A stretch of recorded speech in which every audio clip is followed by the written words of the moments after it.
Contrairement à ce que tu as pu entendre jusque-là, est-ce que tu sais que l'obsession pour ta personne spécifique pourrait être un atout pour booster ton self-concept? Comment te servir de cette obsession pour définitivement avoir un super self-concept? Bonjour cher créateur, moi c'est Maxence et je te souhaite la bienvenue sur cette vidéo. Dans la dernière vidéo, j'ai répondu à la question: est-ce que c'est possible de manifester sa personne spécifique en ayant un mauvais self-concept? Alors si tu l'as pas encore vu, je t'invite à aller la voir. Parce que on peut dire que cette vidéo est la suite de celle-ci. Je pense que jusqu'à maintenant, vous avez dû entendre que si vous êtes obsédé par votre personne spécifique, c'est que vous n'avez pas un bon self-concept. Mais là, on va s'intéresser au fait que il est possible d'avoir un bon self-concept en étant obsédé par sa personne spécifique. Alors, c'est pas totalement ça, mais reste bien sur cette vidéo. Je vais tout expliquer. Et moi, c'est pareil.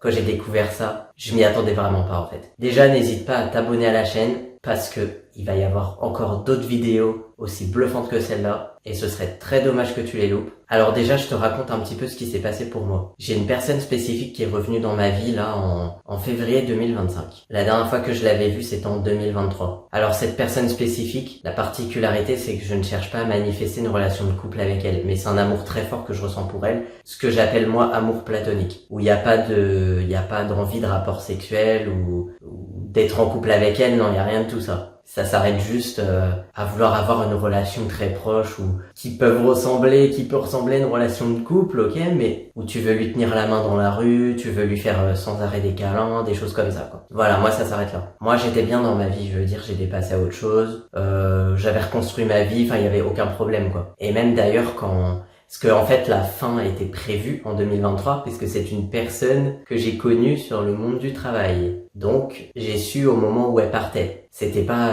elle est dans ma vie et d'un coup hop elle est partie, elle a rien dit. Non, là c'est particulier, on était sur le monde du travail. Donc cette personne il se passe qu'elle a changé de poste en fait. Elle a eu envie de partir. Et donc là, elle est arrivée sur le nouveau lieu de travail où j'étais, puisque moi aussi, après, j'ai changé de poste. J'étais embauché par un prestataire et c'est le prestataire concurrent, donc chez qui elle était embauchée, qui allait reprendre là où on était. Et donc ça fait que moi, après, ça fait que j'ai dû changer de poste, puisque je n'ai pas été embauché par ce nouveau poste. Mais bon, enfin ça c'est encore une autre histoire, on va pas détailler là-dessus. Mais voilà, c'est pour que vous sachiez un peu pourquoi je l'ai revu, enfin c'était vraiment un contexte professionnel. Donc quand j'ai su que c'était elle qui faisait passer les entretiens, je l'ai su par une collègue qui avait postulé. Alors que moi, au début, j'avais pas encore envie de postuler. Ça a été une forte émotion en moi, quoi. Je l'avais pas encore revu que intérieurement, j'arrivais à peine à me concentrer dans mon travail après. Et j'étais tellement heureux. Bon, on va pas raconter tous les détails, hein, mais au fur et à mesure du temps, et que je la voyais, enfin après je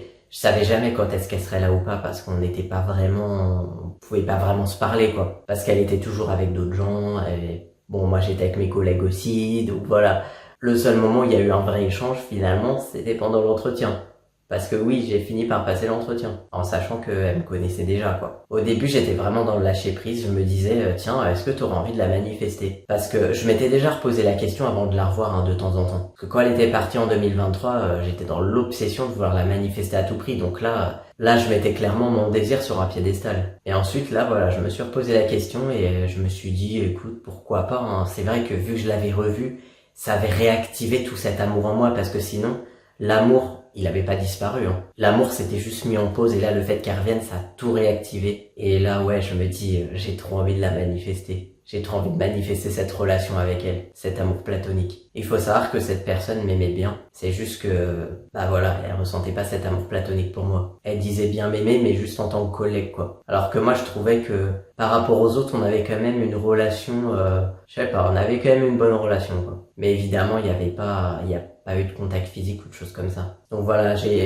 encore au début, j'étais dans le lâcher prise et après ça a commencé à virer à l'obsession. C'est-à-dire que quand j'étais dans la rue, je la voyais partout. Enfin, si on était à Paris, parce que si on était vers chez moi, bon bah non, mais dans Paris par exemple, je me dis ça se trouve je peux la voir dans le métro ou quoi. Et encore plus sur le site où je travaillais. J'avais l'impression de la voir partout. Quand j'allais dehors avec mes collègues devant le bâtiment, dès qu'il y avait des gens qui passaient, je regardais à chaque fois si elle allait être là. Ouais, c'était devenu vraiment l'obsession. Et après, vers la fin, donc on était mi-mars, parce que le contrat se terminait, on allait partir le 31 mars, c'était notre dernier jour, quoi. Donc après, je l'ai pas revu beaucoup de fois, mais je l'avais revu quand même. Là, j'ai eu l'idée de reprendre les audios fictifs, ce que j'avais fait en 2024, mais où j'avais tout lâché parce qu'en fait, j'avais fait n'importe quoi. Ouais, les 2 dernières scènes avec elle qui sont produites, même si c'était des mini-scènes, j'ai décidé de les recréer. Dont une, la toute dernière que j'avais vécue, justement, où elle avait fait que passer, hein, mais je l'avais vue au moins. En fait, elle est passée, elle m'avait pas vu. Et moi, j'ai décidé juste après de recréer cette scène. Directement de me dire si elle m'a regardé, elle m'a vu qu'elle m'aime et qu'elle me cherche partout comme moi je le fais, et elle m'a vu, donc elle m'a regardé, elle m'a fait un grand sourire. Voilà, j'ai essayé de recréer ça direct, et le soir, ça faisait 3 jours plus tôt là que j'avais décidé, non, c'était 3 jours plus tôt, j'avais déjà fait un audio sur l'avant-dernière scène que j'avais recréée. Et là, du coup, le soir même, j'ai fait un nouvel audio, et j'ai recréé cette scène. Et alors, j'ai commencé comme ça. Et après, au fur et à mesure du temps, après, je suis parti. Le nouveau prestataire a récupéré le site. Et moi, du coup, je suis allé là où j'ai été muté, sur le nouveau site où j'ai été muté. Et j'ai continué ces audios. Au fur et à mesure, j'en intégrais d'autres. J'en inventais d'autres avec ma SP. Et vraiment, ça me faisait un bien fou, quoi. Et en fait, pendant que j'écoutais ces audios, je faisais en sorte d'avoir des pensées cohérentes. Parce que c'était pas, j'écoutais mes audios et juste après, ah non, en fait, elle m'aime pas, elle s'en fiche de moi, je sais pas quoi. Non. Je restais vraiment dans une seule version, quoi. La version que je voulais de cette personne. Et petit à petit, je créais même des scènes avec elle. Enfin, j'avais révisé des scènes aussi que quand je l'avais connue dans l'ancien travail. Et après, j'inventais carrément des scènes. Et au bout d'un moment, le subconscient était vraiment habitué. Donc j'écoutais ça, en fait. J'étais obsédé par elle, mais sans la voir finalement. C'est parce que j'avais besoin à chaque fois, sans arrêt, de me faire un shoot et d'écouter mes audios. Matin et soir, en fait, quand j'allais au travail et quand j'en revenais. Pratique, hein, parce que j'ai 1h15 de trajet pour rejoindre mon travail et 1h15 le soir pour rentrer, porte à porte. Forcément, ça laisse du temps. Et là, il y a un moment donné, qu'est-ce qui s'est passé? J'ai eu un sacré déclic, et puis en plus, je me suis rendu compte, mais attends, j'ai un self-concept de malade. Enfin, c'est pas comme si je m'étais réveillé un matin et que je m'étais dit ça, mais je sais pas, j'étais au travail, et c'est là où je me suis rendu compte de ça. J'ai ressenti à quel point déjà tout le monde m'aimait, alors qu'avant, j'étais la personne qui me sentait la moins aimée du monde. Je me demandais comment on pouvait m'aimer. D'ailleurs, en 2023, quand j'ai essayé déjà de travailler sur cette personne spécifique pour la manifester, il y avait toujours ce petit truc là qui persistait en moi, mais attends, mais comment elle pourrait t'aimer? Comment est-ce qu'on passe de rien à une relation frère-sœur de cœur? Enfin, au début, c'est ce que je voulais. Là, vraiment, je sentais qu'il y avait quelque chose, il y avait une base solide qui s'était construite en moi. En fait, je me rendais compte, j'avais un bon self-concept, mais je n'avais pas travaillé dessus. Enfin, du moins, pas consciemment. Et je m'attendais pas du tout à ça en étant obsédé par ma personne spécifique, à sans arrêt écouter des audios sur elle, que j'allais en arriver là, quoi. Je me suis dit, il faut absolument que je partage ça. Je peux pas garder ça pour moi, c'est pas possible. Franchement, j'en ai regardé des tonnes de vidéos YouTube. À chaque fois, on disait, si vous voulez manifester votre personne spécifique, mais travaillez votre self-concept. Mais c'est compliqué. T'es obsédé par ta personne spécifique, tu penses qu'à cette personne, et on te demande de penser qu'à toi de travailler ton self-concept. Mais t'es perdu, tu peux pas faire ça. J'ai déjà acheté des cours, des choses comme ça, dans le but de manifester une personne spécifique, et à chaque fois, ça revient. On nous dit de travailler notre self-concept en premier. Alors, ce qui est totalement vrai, ils ont totalement raison.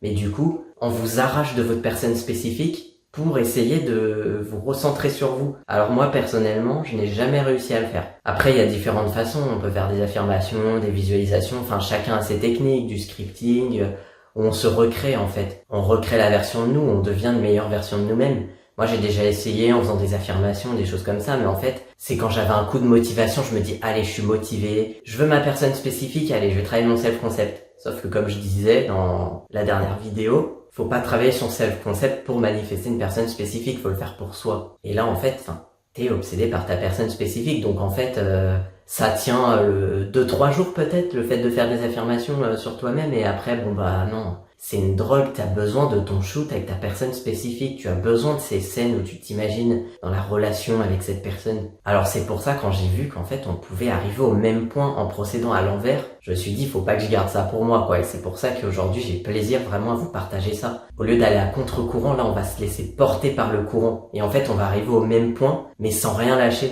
Et il y en a, ils ont très bien réussi, ils ont réussi à tenir leurs affirmations, avoir un bien meilleur self-concept.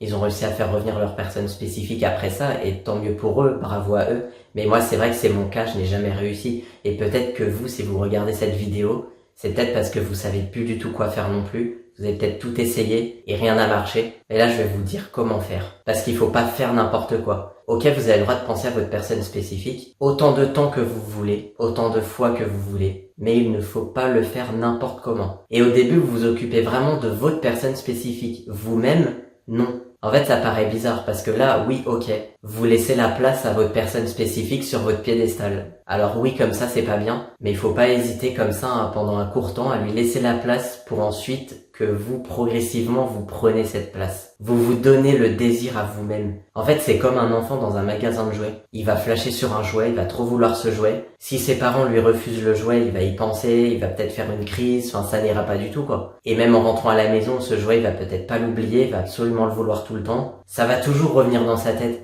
Alors que si les parents lui avaient acheté, et il aurait son jouet, il aurait été content, il y aurait plus eu de crise, il y aurait plus rien. Et ensuite, qu'est-ce qui se serait passé? Bon bah, il aurait joué avec et pendant tout le temps, il aurait été avec ce jouet-là parce que on l'a tous connu, hein. Dans notre enfance, on a un nouveau jouet, on est trop content, on fait que de jouer avec et après, progressivement, on commence à s'en lasser. Enfin, ça commence à devenir un jouet comme les autres. On a pu profiter de ce jouet, en fait. On a pu jouer avec, on a pu satisfaire notre désir, notre besoin. Et ça fait qu'après, on se détache progressivement de ce jouet et ce jouet redevient comme les autres. Ce jouet redescend de son piédestal, en fait. Vous avez compris, c'est l'équivalent de la personne spécifique. Et après, ce jouet, bon bah, ça fait qu'on le laisse un peu tomber, quoi. On va rejouer avec d'autres jouets de notre chambre. Et puis bon bah après on va revenir aussi vers ce jouet. En fait, ce jouet va redevenir un jouet à part entière, quoi, comme les autres. Et ça fait qu'on va jouer autant avec ce jouet qu'avec les autres, ou pas, ou plus à l'autre, plus à ce jouet, enfin, en fonction des envies du jour, quoi. Et en fait, moi, ce qui s'est passé pour moi, quand j'ai commencé à avoir ce self-concept, quand je me suis rendu compte de ça, j'écoutais de moins en moins d'audio sur ma SP. Et je commençais à me créer des audios, justement, où je recréais mon enfance, enfin, j'étais beaucoup plus centré sur moi-même.